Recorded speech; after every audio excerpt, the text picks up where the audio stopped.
Hey there, what do we knowers? It's your old pal Mike here. Need some new stuff? Of course you do. Our capitalistic society would fall apart if you didn't. How about you do us a little solid? Go to WDWKpodcast.com, use the Amazon search bar at the bottom right-hand side of the page, and for no additional charge to you, you will give us a little kickback and simultaneously stick it to the proverbial man. Thank you all in advance for supporting the show, and thank you even more for listening. Whenever I answer the phone, I'm like, hello. What pissed you off? It's a great argument to have. I love my mom, but I think she's half crazy for doing that. How dare you? Do you work with your girlfriend, Mark? Or your wife, Mark? I keep them separated. Sometimes I call people, they don't answer the phone, I'm like, Wrong number, click. Well, he's not that smart. Sometimes he sounds like he knows what he's doing.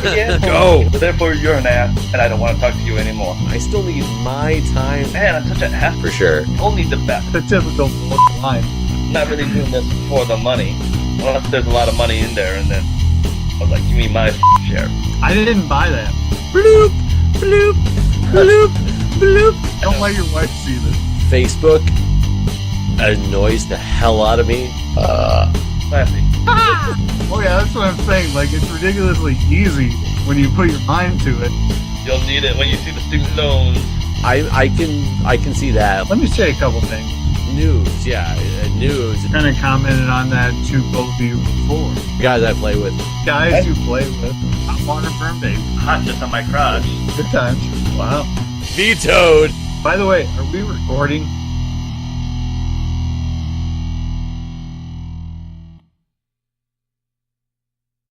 Hello, everybody. I'm Jeff. Hi, everyone. This is Mark. And I am Mike, and this is What Do We Know?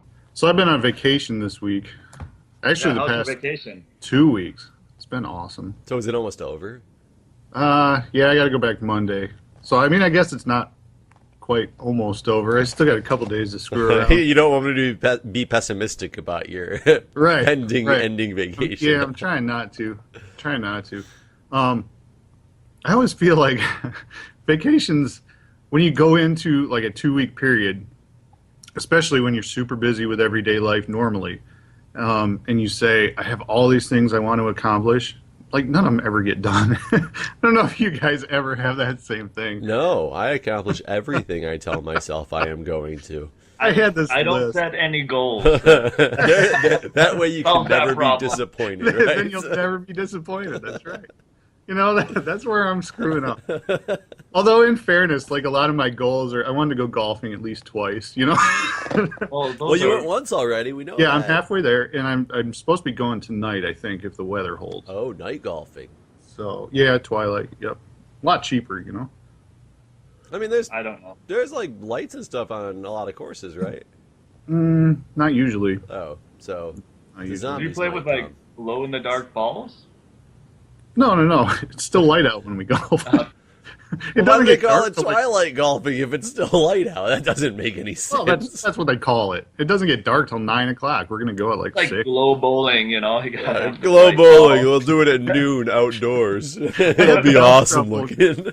Putting the ball in the hole in broad daylight. So, golfing twice is a goal. What other goals did you have that you're not going to be accomplishing? Well, the ones I'm not going to be accomplishing are mostly housework.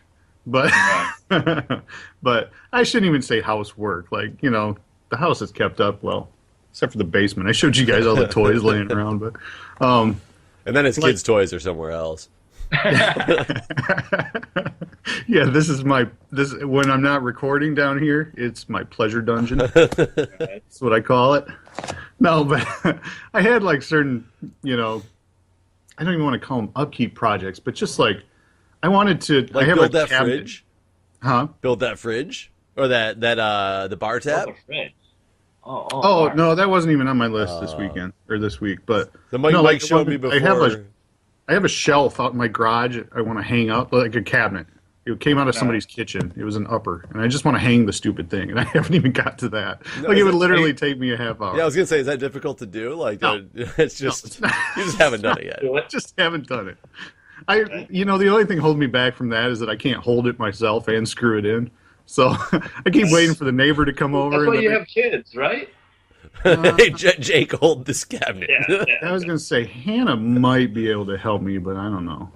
It's kind of heavy. I find with the projects that you're talking about, the ones that you know are going to be pretty quick and simple are the ones that you always put off the most. And like the big ones, I'm always like, okay, I've got 2 days off. I got something that's going to take me like at least 12 hours to accomplish. Get started bright and early tomorrow morning, and I actually will and get it done. Whereas if I'm like, okay, I got this little thing left to do that's going to add all the greatness in the world and everybody will be so happy, it'll wait till tomorrow. Yeah, that's like totally what I've got going on here. Well, again, I showed you guys before we started recording, but I rearranged this basement like totally. I have a project that I want to be starting on down here, building some shelves, like kind of built-in shelves in the corner. And so all that got done. Like I literally spent like 5 hours down here yesterday screwing around. And but no, the shelf cabinet hasn't got hung yet, which should be done in no time. So when is that bar tap going in, though? Or is it no longer a project? No, What's it's that, actually Mark? outside.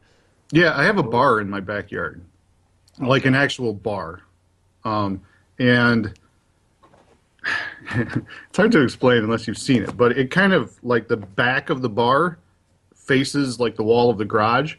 And literally on the inside of my garage, right behind that wall, is a fridge that I've talked about putting like a kegerator basically in the bottom of it and running a line kind of underneath the decking that's out there and up through the bar to make like a tap system. Because the bar doesn't have it's just literally the physical bar that's right there. There's no like, the tap system doesn't exist. But it has like a built-in like bench stool all along it. And so it's kind of neat for like outdoor entertaining and stuff. Eventually, like on a longer term kind of thing, I want to put some like outdoor speakers and kind of mount them, on my garage and put in like a window where I can have like a flat screen TV like on a swivel, so I can push it right up to the window, so you can watch TV and listen to it on audio, from the bar. Again, these are all long-term projects. My kids are so young. But it'd be pretty cool. Like I can imagine football Sunday out there. Like that's one thing a lot of people love, going out to the bar and watching football, which I used to love that, especially when I lived, at a place that didn't have, access to a lot of the games and things like that. But now I've grown more into, especially when I'm at a place where the bars get so insanely busy, and it's just not inexpensive. It's not fun to be at necessarily for these games, and I'm in an area where people don't want to watch the game I want to watch anyway, so I end up watching it on a TV that's like this big in the corner. I prefer to watch football from the comfort of like my own house with beer in the fridge and things like that, but going over to a buddy's house who's got an outdoor bar like with a TV set up to watch like something like that, I think that would be awesome. Right. But Yeah, so that's why you're it's in the on my blackout to-do list. zone though, so Yeah, with young kids, it's just hard to do anything like that. They take up so much time and money that getting it done is a whole nother thing. So it's on the to-do list, but not for a while. Talking about bars, I was at this sort of a weird transition. I was at my one of my schools, and and the bar in the teacher's lounge, like they ran out of the best beer. That's weird transition, but I played. So I had I was basically working with other teachers, and we went to basically where the kids play ping pong. And I wanted to play ping pong because I haven't played in 4 or 5 years. That just seems like a stereotype. Like that's so. Well, anyways, they're okay, but I haven't played in 4 or 5 years since Terry's when we were younger and lived in near Flint and Grand Blanc. We used to go play. Oh, not at Terry's. Not at Terry's. I don't think they had a ping pong table there. Sharky's, and they had a ping pong table, and I never played ping pong before, basically, and I've learned how to become a pretty decent player from just drinking and playing ping pong while we were there. Over the course of, 2 years? Well, it was a series of years, yeah. Yeah, series of years. So I wanted to see if I was as good as I used to be, and I was really surprised. 4 years of not playing ping pong. He whooped those little Really kids' asses. Like, really they went down. Really makes you horrible at playing ping pong. So I got my butt kicked quite handed. I wouldn't be surprised by that at all, actually. Have you guys played since we left? I mean, like Sharkies, basically. I played last year. We were at we took a big trip to one of the big mountains around here for a big ski trip weekend that the emergency department that I work with, we get together every year and get like 20 people that go out there. And they have a ping pong table at the house that we stayed in.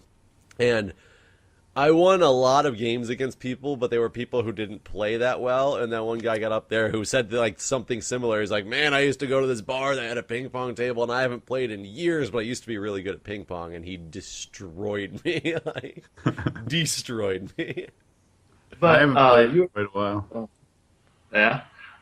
So anyways, because you're making the not man cave, man outdoor... The man world. Well, technically, this basement was given to me as well to do what I want with. Yeah, so you put your kids' toys down there. I see.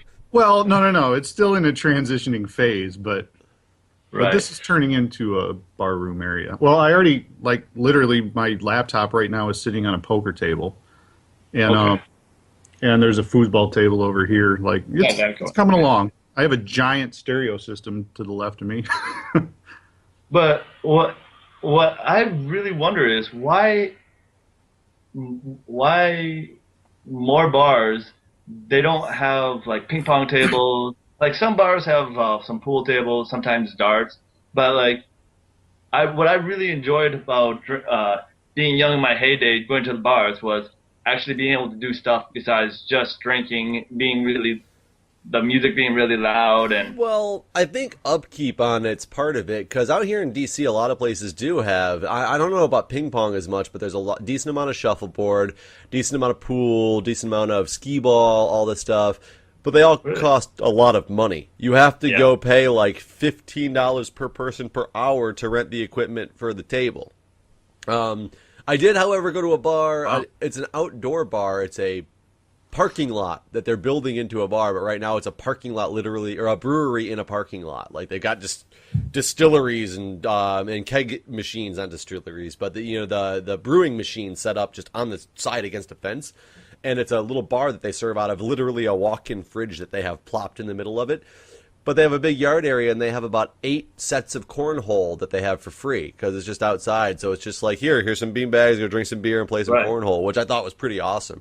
But there's no shade, and it was hot as hell, so it kind of sucked for that respect. But the concept is good. Right. Mm-hmm. But not many places are free. They usually charge you a lot of money to rent that equipment. Well, and what's interesting, like from my angle, as a parent who doesn't go to bars very often, and you guys will get here if you start having kids, but just about all the dads my age are doing the same thing I'm doing now, which is building their man cave. Yeah, building bars in their house. Like, that's kind of a huge deal right now with the whole man cave phenomenon. That's all it is building someplace to drink. Right. It's cheaper in the long run, I guess. For sure. Well, and especially I can't imagine. Well, as you get older, you have your own stuff anyway. Like, if I go out to some place to watch a game, I'm limited in the simple things that I can do. Whereas if I have all the stuff in my own man cave, what's the point? Just invite people over there and have a better time. And when you start having kids, you can't just pick up and go to the bar whenever you want anyway. True. It's so much easier just to have this place exist in your basement. And it's a magical wonderland. You can escape to it anytime. No, it doesn't give you an excuse to drink. Not at all. It's I've never needed one. I don't think. Good point. I wish I could have a man cave. I never drink in Japanese bars anymore. One, because you can't actually drive at all with any alcohol in your system in Japan. So you have to have they take your keys away like when you walk in the door of the bar? No, but if you get pulled over with any alcohol in your system, that's an automatic DUI, and I think maybe you lose your license. And for foreigners, it's almost like you get kicked out of the country. Huh? Not quite. I can't say that's a bad idea because I've made some dumb mistakes in my past. I totally think it's a better system. I think don't they have like a good kind of mass transit system over there, though? Depends on where you live. Probably not to get to like your house. I live in the middle of a podunk town, but I can walk to the bars, so it's not a big deal. Yeah. And Mike, you know about walking while drunk. It's not necessarily the best idea either. I mean, driving while drunk's not a good idea, but be careful when you walk drunk as well. But just also, avoid major roads. You're okay. So all the drinks here in Japan, like if I wanted a glass of beer, not even like a big mug of beer, is like $4. So I never like pay the extra expense to drink out anywhere. $4 is pretty cheap for me. I was gonna say I didn't think that. If you're talking a big mug. No, I'm just talking about like a glass of beer is $4. Oh, I don't know. I'm coming really cheap ass here in Japan too, so everything's just expensive to me. I know I'm not happy if I'm paying like $2 for a bottle in a bar, so right. I'd much rather pay less than that. Yeah, you definitely wouldn't want to come out to DC then. It's No. I'm sure. When I find happy hours for $3 pints, that's like the greatest deal ever, and it only lasts for like an hour, and I'm always like, 2 minutes to go. Can I get 3 more of those over here on my table, please? Everybody else is in the bathroom, I swear. I was just recently super excited because so close to me, there's like a Meijer and a Kroger and a VG's, which are all these stores that nobody outside of Michigan's ever heard of. Yeah, exactly. They're all supermarkets. And coming from the Flint area, Meijer and Kroger were close to me where I live there as well. So down here, I just kind of defaulted to going to those. Meijer is more like no matter what you need, grocery-wise, you can get it at Meijer. And it's more of a kind of, they sell clothes and all these different kinds of things too. So it's like Walmart before Walmart. Yeah, basically. So it was always sort of, if we needed a lot of stuff, we were going to Meijer, but Kroger's closer to me. So if I just needed a couple groceries, I'd go there. Well, Kroger is actually like right next to VG's, which in Flint there was a VG's, but it was so far away from me that I never went to it. I just recently went in there, and I can't remember what brought me in there in the first place. But I ran in there, and I found out that they have a walk-in beer cooler. Nice. And a whole wall of it is these, what they call manager specials. They have these big red stickers on them. Is it the mix and matches? No. They're just certain brands of beer, and I don't know why, because the expiration date was still a ways out on them. Like, I don't know what promotes or prompts them to put them on the manager special thing, but I bought 2 6-packs of beer, and one was just kind of I think it was Molson Ice, and the other one was like Beck's Sapphire, which is like $9 for a 6-pack or something. It's pretty good beer, and they were both under $6 for a 6-pack. Nice. So now I'm going to start going to VG's all the time and checking out that wall. Yeah, I know Harris Teeter out here is one of the grocery stores. It's one of the more upscale grocery stores, but there used to be one real close to where Julia lived at. So we'd go into there, and for a while they were running their manager special, and it was literally a cart full of these beer bottles. I don't know if they were just like the orphans that got left out of other ones for some odd reason, but it was $6 for mix and match. You just grab a 6-pack and you put 6 beers in it, and it was $6. And you would walk out of there with, I walked out once with like a couple Guinnesses were in there, like the Guinness, they were the big cans, so they weren't the bottles, but it was big cans of Guinness.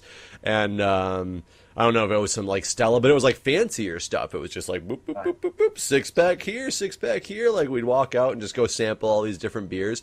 The one thing that sucks about that is you sample a bunch of different beers you've never had before. Sometimes they're garbage. Sometimes you find one that you actually are like, oh my God, it was so good. And it was the only one, and you can never find it anywhere ever again. So. Yeah, well, Kroger has that now. But it's 6 for $10, so it's way more expensive. But they actually have like a whole wall where it's just like single bottles of beer. Like, I don't know how to describe it. Like the width of a couch, maybe, and like a normal shelf, and it's all just single bottles of beer, and you can whatever kind of beer you want, you can put in there, and it's usually a pretty good selection. But like I said, it's more expensive. Right. Not too many great deals here in Japan. Like. I can't tell you how many times I went to a store and they'll be like, item A, $2, 2 of item A, $4, and it like yes, there's I can no do math there's by no myself. sale price, but they make it No. sound like it's amazing. Like No, they don't. They just help you with the math, I suppose. Oh. Yeah, Which is ironic. There isn't a. If you In buy Japan, more, everybody needs help with math. yeah, There's also video game tutorials as you walk out. Like, right. But yeah, like there's really aren't there really those nice sales that you get at Myers where you get like a pack of chicken that'll last you a whole month for like $6 or $7. It's always this set price for this amount, no matter how much you buy. So that's kind of annoying. Isn't I would imagine like sake is pretty cheap out there, or am I wrong? yeah, I assume that it's actually. You want to know something weird? Whiskey is really cheap in Japan as well, and I think they like You can make it brew out the of same rice, I whiskey. What? I think you can make whiskey out of rice. Maybe. Well, I'm not really sure about that. But no, I've actually had even like American brand whiskey probably cheaper than you get in America sometimes because they don't have the syntax. Like a bottle of I think Southern Comfort, no Jack Daniels for like $15. So it was really cheap. Yeah, that's not but I bad. don't really drink sake that much. So. That was not what I expected. I expected it to be pretty expensive in Japan. Yeah, so I thought so just too. whiskey, for whatever reason, is pretty cheap. I don't think. I think the big difference is in America we have this huge syntax for most of our alcohol, and they have it for beer, I suppose, because beer is pretty expensive, but not for whiskey. Well, I might have talked about this another time we recorded. I can't remember, but my dad just recently came back from Arizona, and out there, number one, I don't think there's any sales tax, but there has to be something else going on with Arizona tax law too, because he brought back a ton of whiskey, and well, not just whiskey, it was all alcohol, was super cheap, like amazingly cheap, like almost half price what it is here. I mean, remember there's state minimums, I believe, regulated by the state, and I mean Michigan's. I used to know the state minimums of a lot of things in Michigan, or had the book because I worked at a liquor store for a while. Same with Mark. I wonder if Arizona just state minimums are just ridiculously Must low. be super low because it was insane how cheap everything was. Like absolutely insane. I mean, I guess it's like when I used to smoke and we'd go down to Kentucky, and Kentucky had like the cheapest cigarettes in the world compared to like what we had, and then New York's got like $10 a pack or something like that. So I wonder if it's regulated in the same way. Yeah, it probably is, I guess. But kind of makes people want to move there. I guess there's nothing else to do in Arizona either, though. Right. I mean, it's just like fly a hot air balloon and like visit your grandparents or something, right? It's And then get drunk. Just drink alcohol. I mean, it's same with like Vegas area where in a way, JP lives. It's like all shooting ranges and everything out in the desert when you get off at the Strip. I mean, I'm talking like out in the main part of Nevada. It's just like shooting ranges and bars. Mm-hmm. That's a good combination. Yeah. Hey, if you know how to handle a gun, you know how to handle a gun with alcohol. Speaking of which, okay, have you guys ever seen... You ever seen the show Survivor? Yes. Yes. Are you guys fans? Yes. I watched the very first season it ever existed, which at this point was like 20 years ago. Yeah, it's been a while. And I think, like, if I'm not mistaken, I think it was the first reality show, or it had to be one. No, definitely not the first. It was the first of its kind. Whereas, like, I think that it might have been the first one where the people who were on the show make the decision on who wins in the end, type of deal, and it was all about I remember when I watched that first season, I remember thinking that it was a new idea and it was interesting. And then for whatever reason, I liked it and I started watching the second season. But I know I didn't make it through the second season, and I've never watched it since. So something turned me off to it. I just don't know what it was. So I will tell you that if you like Survivor at all, you need to check out a show on CMT, which is the country music television. It's called Redneck Island. And it is that the one with Steve Austin? It is. It is the best show I have ever seen. It is so funny. They're just like, every challenge is about earning beers for camp. And I mean, it is the funniest show I've ever seen. I even got Julia hooked on it, who at first when we saw a commercial for it, and I was like, this show looks amazing. She was like, I cannot believe you just said that. And now I've got her hooked on it as well. But I mean, it is... if you've never seen it, I really suggest you go watch that show because it is great. You can watch them all for free on CMT.com as well. Like, that's where I actually caught up on the last season. You what? I might not. Sometimes they block other countries from seeing their shows. Just use one of those proxies. You'll be fine. Good. Actually, I mean, I didn't say that, folks. That doesn't work at all. Like.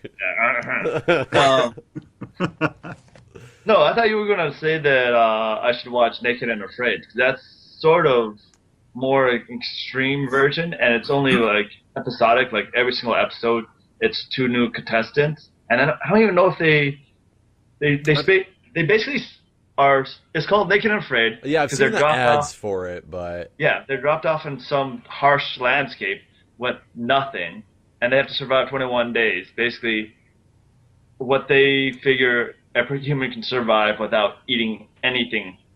What do they win?